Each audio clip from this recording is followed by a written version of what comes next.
Match. Match. Matching. Lion. Lion. Lion. ঠিক আছে, one মোৰ আমি আৰু ম্যাচ কৰিম দেই। পঢ়া টেবুলত এটা ডেভেলপমেণ্টেল ডিলে থকা বাচ্চাৰ লগত আমি কেনেকৈনো কাম কৰোঁ তাৰ এটা সৰু উদাহৰণ মেটচিং এক্টিভিটিৰ জৰিয়তে এই ভিডিঅ'টোত আমি দেখাইছোঁ।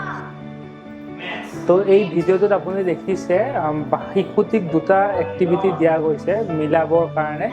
তো শিশুটিয়ে ধুনীয়াকৈ সেইটো মেটচ কৰিছে, যিটো এনিমেলছৰ হয়। তাত আমি মডেল কৰিছোঁ এনিমেলছটোৰ নাম, ফ্ৰুটছটোৰ নাম আমি কৈছোঁ যে বানানা। তাৰপিছত বাচ্চাটোৱে সেইটোৰ ভাৰ্বেল ইমিটেশ্যন কৰিছে। তাৰপিছত আমি সেইটোক ইমিটেট কৰাৰ কাৰণে ৰিইনফৰ্চমেণ্ট দিছোঁ, যি বাচ্চাটোৰ এটা ভাল লগা বস্তু।